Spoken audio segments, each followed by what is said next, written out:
Right, so terms of tenancy, why have I put this in here? And I try to talk to you guys about things that happen in my day-to-day life at work.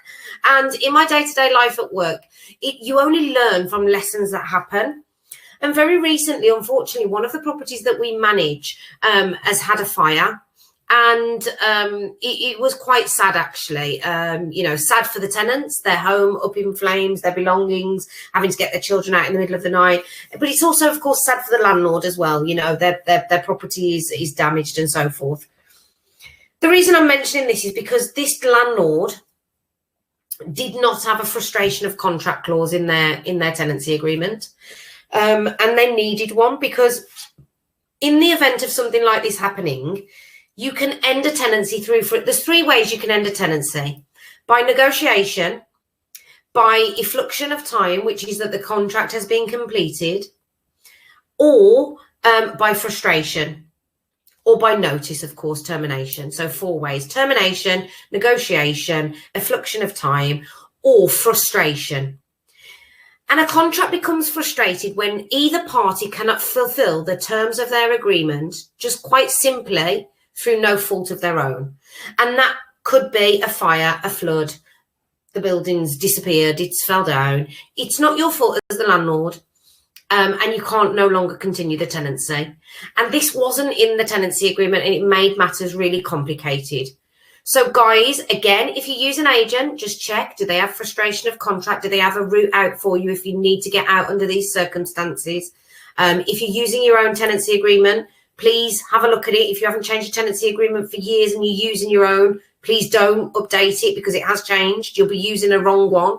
Ali saw somebody the other day with a 1-page tenancy agreement. That will not be sufficient. Also have a look at when these situations arise and the property becomes uninhabitable. Do you as the landlord have an obligation contractually to house that tenant? Do you have an obligation to pay for the rehousing of that tenant? Check your contract, understand your contract, and be sure what your obligations are. In this situation, the landlord didn't have any obligation to rehouse the tenant while the property is uninhabitable, but she also couldn't charge rent for the period that the property wasn't uninhabitable. So she was out of pocket for rent, but she didn't have to cover his costs. Another thing to check, guys, we talked about serving notices earlier. If you serve notice yourself, you need to make sure that you're serving notice in line with what your tenancy tells you. So, little bit of a funny thing for you. If your notice says notice will be deemed served if served on a milk float at 5 a.m. in the morning, that is the way you have to serve the notice.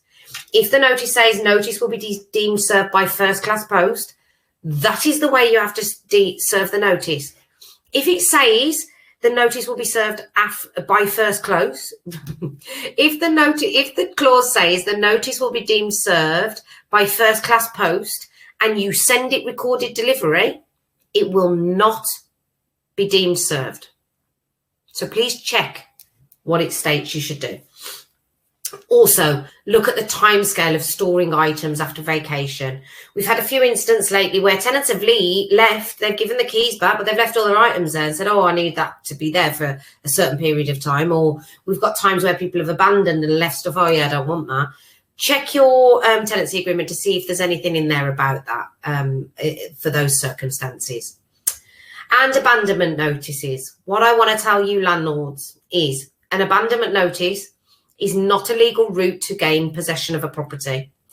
It comes with risks, quite hefty risks, because if you are found guilty of unlawful eviction, the penalties are quite large. And as I said earlier, if you're found guilty of unlawful eviction, the tenant can also apply for a rent repayment order. So abandonment notices should only ever be used where you are absolutely certain they've abandoned, where the neighbours have given you a statement that your tenants were seen leaving the building 3 weeks ago in a removal van, that you've been into the property and the property's empty, when you've got to be absolutely certain to go down this route.